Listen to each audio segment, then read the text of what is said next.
survint une femme de la ville qui était pécheresse. Elle avait appris que Jésus était à table dans la maison du pharisien. Elle se mit à baigner ses pieds de larmes. Elle les essuyait avec ses cheveux, les couvrait de baisers et répandait sur eux du parfum.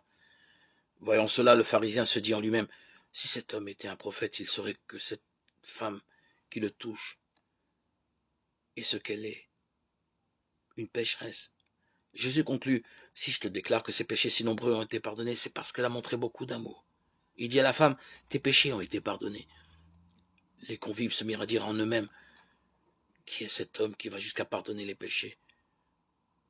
Jésus dit à la femme, « Ta foi t'a sauvée, va en paix. » Luc 7, 36, 38.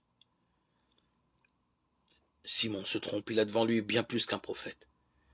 Il a invité l'amour de Dieu lui-même, incarné dans un visage, une parole, des gestes. La bonté, la discrétion, la patience, la délicatesse de Jésus envers cette femme sont celles de Dieu lui-même. Les gestes de vénération de cette femme envers le Maître sont le signe que le pardon de Dieu l'a purifiée. En réponse à sa foi, le Seigneur lui donne la paix, mot qui signifie bonheur de vivre. Qui est cet homme?